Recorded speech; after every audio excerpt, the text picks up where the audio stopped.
dia main 40. Nah, kalau kita main di Asia mungkin 50 kali, dan tanpa 55 kali. Jadi kita ngomongin masalah dia main di SMP 40 kali. Dalam 1 tahun, rata-rata tim IBL itu berlatih 250 kali dalam 1 tahun. Either itu lapangan, either itu gym, either itu sebelum game jadi sorenya game pakai dilatih. Itu biasanya 250 kali. Kenapa saya bisa membeli angka itu? Saya tracking waktu dulu di Muasakti, di SM dan di RANS, angkanya nggak berubah, pasti 200 lebih, 218, 230, saya di Merpati 240, jadi sekitar 250. Nah, sekarang kita balik ke anak usia 12, 13, 14 tahun. Dalam 1 tahun, di sekolah ada berapa turnamen? Atas nama sekolah 4, 1 tahun 5, SMA 3, SMA 1, KAB, segini-gini. Udah let's say 5 kali turnamen antar sekolah. 1 turnamen mereka main 4 kali karena pemain jago, timnya jago. 1 turnamen main 4 kali sampai lolos grup, semifinal, final. Karena itu lah, ini udah main 20 kali. Membela klub 2 kali install, dan 7 kali bela kotanya 1 kali, 8 kali. Kalau seandainya 8 kali dalam satu kompetisi dia main 4 kali, berarti 36 game. Hampir mirip sama Abraham. Pertanyaannya adalah apakah untuk 36 game itu si anak berarti sebanyak 250 kali?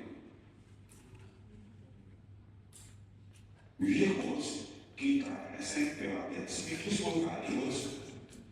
Pertanyaan selanjutnya adalah Abraham zaman gereja dalam 1 minggu dia dimaksas, dia vision 2 kali, benar nggak mas? Ya biasanya gitu. Setiap minggu kita begitu. Dan saya tanya ke parents, ada usia 16 tahun, dia udah latihan buat kotanya, dia latihan di tim, dia latihan di sekolah.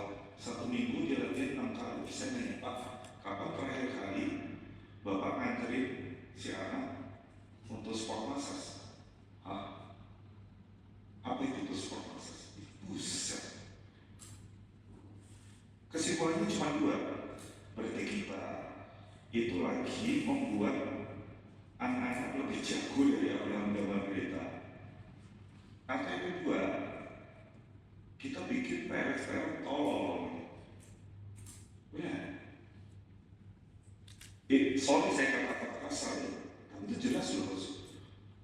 Kalau Abraham naik ke basket, naik ke masuk, kita 1 tahun main berapa, latihannya berapa kali, 1 minggu kita di 1 minggu kita dia fisio random SB, pakai normatek pakai, terus anak-anak paginya kos kita latihan 2 kali sehari. Oke, anak-anak pagi sebelum sekolah latihannya simpel, fokus nembak-nembak, tapi setelah nembak-nembak mereka masuk kelas.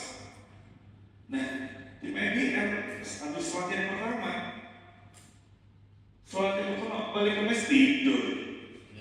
Kalau nggak ke mall, kalau nggak sama keluarganya, sore latihan lagi, malam makan lagi sama keluarganya, relax. Nah, anak latihan, sekolah, latihan, kerjain PR, habis. Tidur jam 11 malam, jam 5 pagi harus bangun lagi, cuma 6 jam. Dan recovery yang paling bagus adalah tidur. Bukan masalah mau dimasukin vitamin apapun, pakai normatek apa, kalau nggak tidur 8 jam, 9 jam, 10 jam, ya rusuh juga. Maka pertanyaan 2, kita ini lagi bikin orang lebih jago dari Abraham zaman kita, atau kita bikin persnya jadi tolol gitu.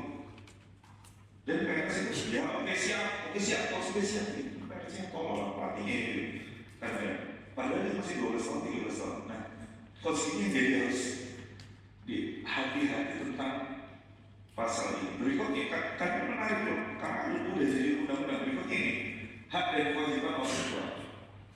Orang tua mempunyai hak memperoleh informasi tentang perkembangan olahraga anak-anak. Jadi kalau ada parents yang nanya, coach, anak saya hari ini kok kayak banter-banter ya? Ya harus dijawab, iya Pak. karena sekarang kami fokusnya ke endurance, bukan ngomongin speed. Ya harus kasih informasi, jangan setelah selesai latihan udah langsung pulang hibrid. Nggak bisa. Haknya orang tua. Terus yang berikutnya adalah kewajiban orang tua menjaga anaknya dari ancaman terhadap keselamatan, kesehatan fisik dan mental akibat latihan yang tidak sesuai dengan taraf tumbuh kembang anak. Ini kewajiban orang tua. Kalau di buku FIBA Basketball for Player, kewajibannya pelatih. Tapi di undang-undang ini kewajiban orang tua ini. Maka kalau saya ada di sebuah pertanyaan itu anaknya dipukul atau anaknya diapa, orang tua punya kewajiban itu. Entah itu dipukul sama orang, entah itu diintimidasi oleh pelatihnya sendiri. Dan ini sudah ada undang-undangnya. Kalau saya di sini ada orang hukum. Kalau ada pasal di sini udah ada undang-undangnya, pasti ada follow up-nya. Nih, undang-undangnya jelas buat saya buat 2022 Undang-Undang Nomor 11 tentang olahraga. Para orang tua bisa pakai ini, alat ini, tools ini untuk kids pelatih. Kalau parents merasa pelatihnya ada salah dalam taraf tumbuh kembang anak, nah itu hati-hati coach, ada lainnya sekarang. Ini mau saya share ke parents jadi harus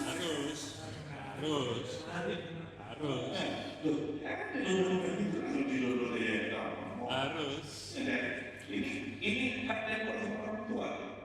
Nah terus ada satu lagi quote dari Jogja, aduh saya nyebutin lagi. Jadi makanya begini lagi coach, ada pers mau coach, kalau saya nanya pelatihnya nggak bisa jawab. Saya harus gimana sebagai pers saja? Ya mungkin sudah saatnya ada untuk taruh anak Anda di tempat lain yang bisa mengakomodir apa Anda experience. Oh gitu ya? Yaudah saya tidak. Pertanyaannya adalah Anda menaruh dia di klub itu kebutuhan dia atau kebutuhan Anda experience? Yang berkembang itu anak bukan korban cita-cita peresnya nggak kesampaian gitu. Nah ini yang peran dari guru deh. Ini kan peran di sini. Oke, ini menarik bos, undang-undang. Oke, nextnya. Nah, apa? Di itu hukum itu ada undang-undangnya, ada apa lagi? Oke.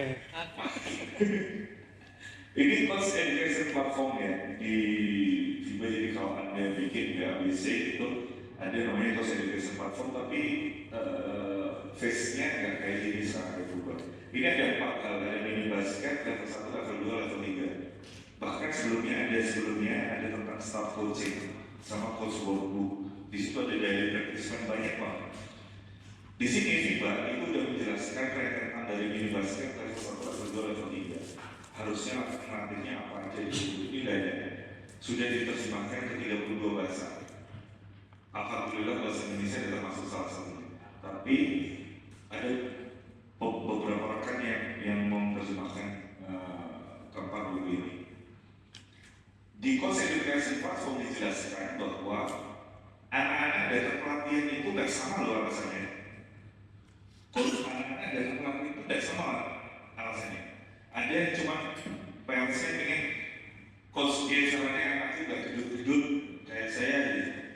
Coach ini anak saya biar nggak main gadget doang, biar aktif. Atau memang ada PLC coach saya pengen anak saya jadi nasional ke depan. Nah, dengan alasan yang berbeda-beda ini, apakah kita menyikapi mereka dengan hal yang sama, dengan sebuah sama memperlakukannya? Tidak bisa. Kita memperlakukan pelajaran ya gradenya sama, tapi bagaimana kita cara fokusnya itu pasti beda antara anak yang ingin kurus sama anak yang ingin jadi tim nasional. Beda pasti fokusnya. Gimana kita tahu ya? Kita harus komunikasi. Nah, jelas. Nah, di buku Basketball for Player kebalikannya bahwa orang-orang atau anak-anak yang kita latih ujungnya gak cuma jadi pemain nasional, banyak banget pathway mereka pasti mereka itu akan jadi pemimpin di tempat mereka berkarya. Jadi di buku FIBA Basketball for Players adalah dia jelaskan dengan kalimat seperti bagaimana kita as coach membuat sebuah aktivitas itu harus ada individual value dan social value. Contoh, saya ngajarin shooting anak mini basket. Coach, boleh nyampe kering. Kamu sih nembaknya kering, coba nembaknya kawan kok. Apa yang dilakukan? Pada saat suruh tembak kawan, pantatnya akan lebih turun. Akhirnya nyampe kering. Padahal itu kita begoin dong. Tapi kan itu cara komunikasi kita tentang personal value, individual value. Buset, ternyata saya kuat ya. Padahal saya cuma ngomong nembaknya kawan kok.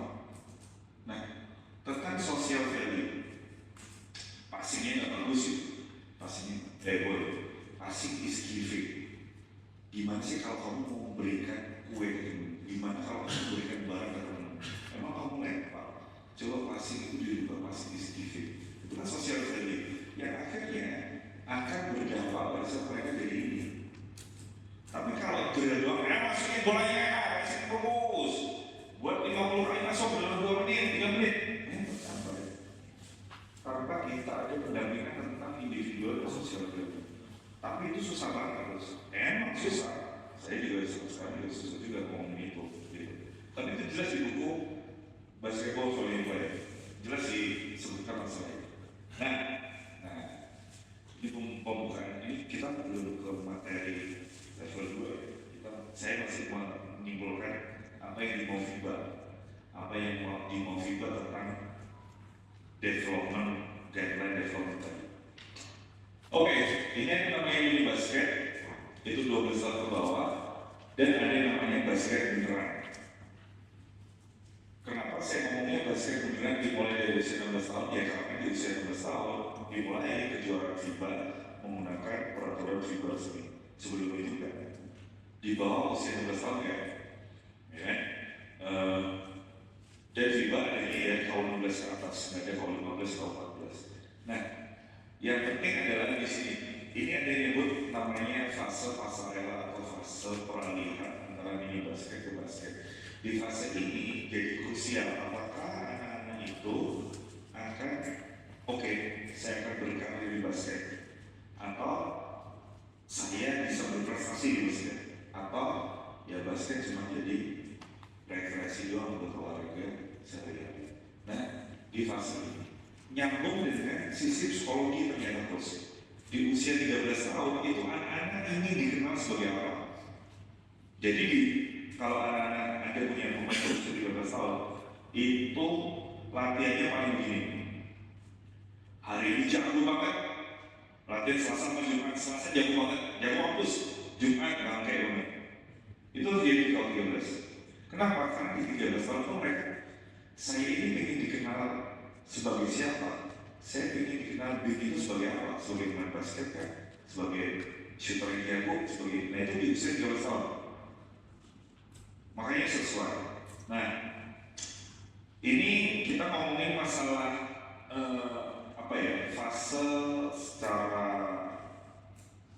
baik yang dianjurkan oleh FIBA. Ini fase bermain, berlatih, dan fase berkompetisi. Kenapa? Yang akhirnya di setiap hal itu penanganan kita juga berbeda-beda.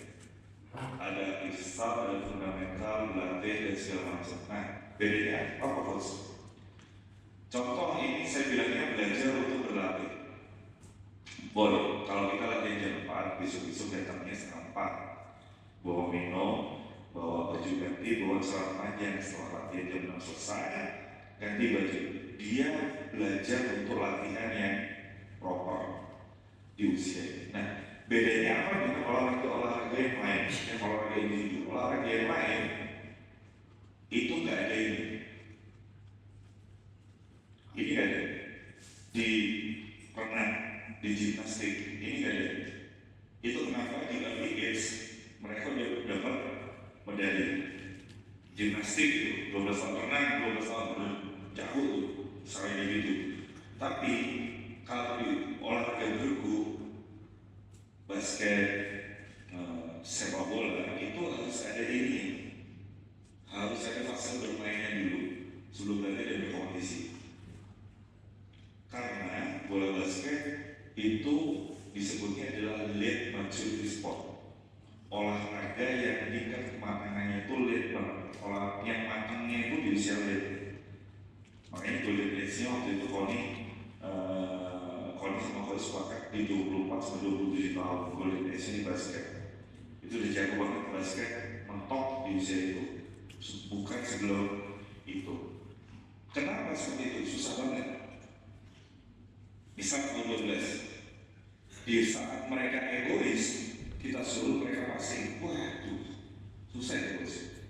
Susah banget. Kalau kita develop di usia itu, akhirnya apa yang kita develop prinsip dan lain-lain. Akhirnya kita tekniknya dan lain-lain. Jadi kalau di basket itu harus ada itu. Balik lagi, itu sangat teknis ya. Nah, dari mini basket ke tim basket beneran itu yang di develop itu ada 3 hal: physical development, emotional development, dan social development. Ya karena bola basket kita olahraga bergu, jadi ada 3 ini yang harus di develop. Ini foto yang memberikan presiden dari WBC, dia bilang bahwa latihan basket itu sebagai tempat belajar, bermain, dan nyaman untuk berkembang. Latihan itu harus jadi tempat belajar, latihan itu harus jadi tempat bermain, dan latihan itu harus jadi tempat yang nyaman untuk berkembang. Contoh, hak atlet muda yang nomor 3 itu adalah mendapatkan tempat yang latihan yang safe and healthy environment. Itu hak pemain muda yang nomor 3 adalah safe and healthy environment, berlatih di tempat yang sehat dan aman bagi mereka. Hak atlet muda nomor 1 adalah hak pemain muda nomor 1 adalah